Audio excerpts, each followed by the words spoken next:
In a bolt from blue, the Reserve Bank of India on May 19th announced the withdrawal of Rs 2000 currency notes from circulation, but gave the public time till September 30th to either deposit such notes in their accounts or exchange them at banks. Surprisingly, the exchange, which started on May 23rd, doesn't require any ID of the person who is exchanging 2000 notes or doesn't require any filling up of forms. At the same time, the exchange though has been limited to 10 notes, but there were no limits on the part of the deposit that one can do into their accounts with the banks. It must be noted that the currency will remain legal tender despite the central bank having set a deadline for swapping the notes,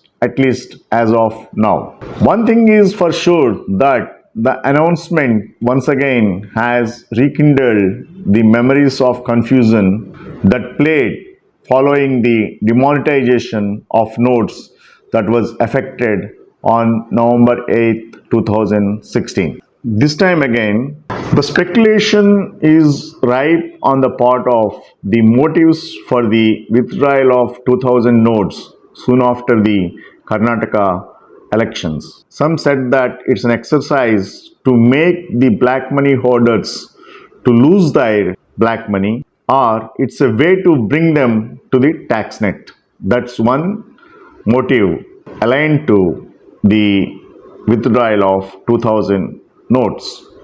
Apart from that, some viewed it as a gimmick with no socio-economic benefits, but sheerly to draw a make-believe feeling in the minds of people and electorate that some kind of cleaning up activity in the economy in the form of cleaning up the black money is happening in the country. Some people felt that it was a measure to bring down the political corruption in elections, most particularly after the Karnataka election, and also particularly when the country is going to face state elections very shortly. The notes that the RBI has withdrawn comprise 10.8% of currency in circulation, that's called as CIC. As digital payments are being used in huge numbers for economic transactions, the role of physical currency notes, especially the 2000 notes as a medium of exchange, has declined significantly in the economy, and the current withdrawal is seen as a currency management by RBI, particularly with its mind on the digital currency which it has introduced in the recent past.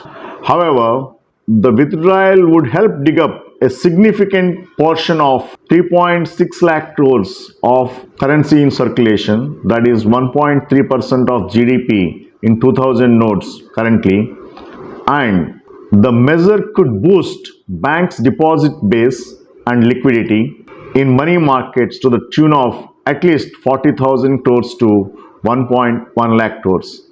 That's one of the positive measures of the current withdrawal of 2000 notes. This is the case even if we just take one third of the high value notes that are ferreted out by the exercise.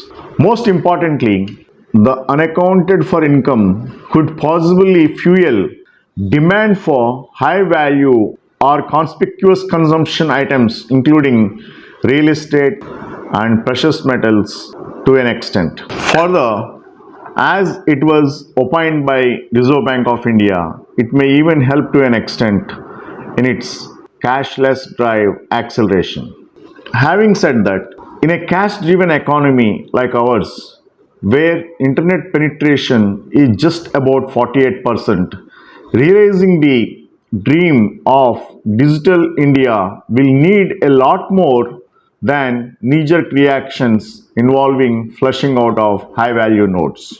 Further, recalling the 2000 notes may have an impact on high-value real estate transactions too, because there was a RERA restriction on the amount of cash that the realtors can accept as a part of real estate deals.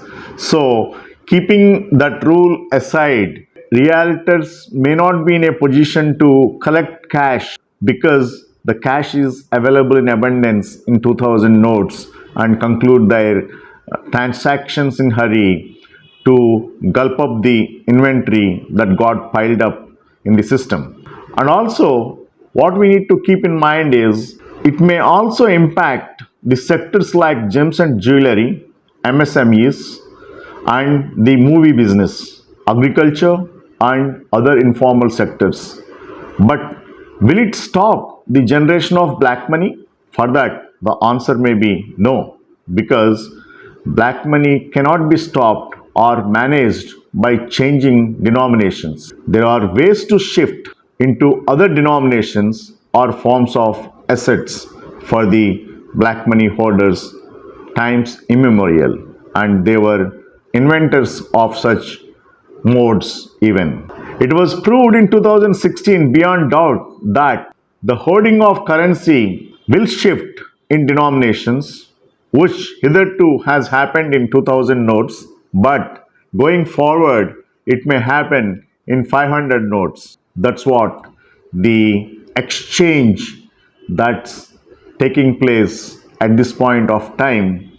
But this exchange has some temporary positive impacts for the economy in terms of boosting the bank's deposit base and also boosting up the demand for conspicuous goods and to an extent the real estate transaction. Thank you very much for your patient hearing.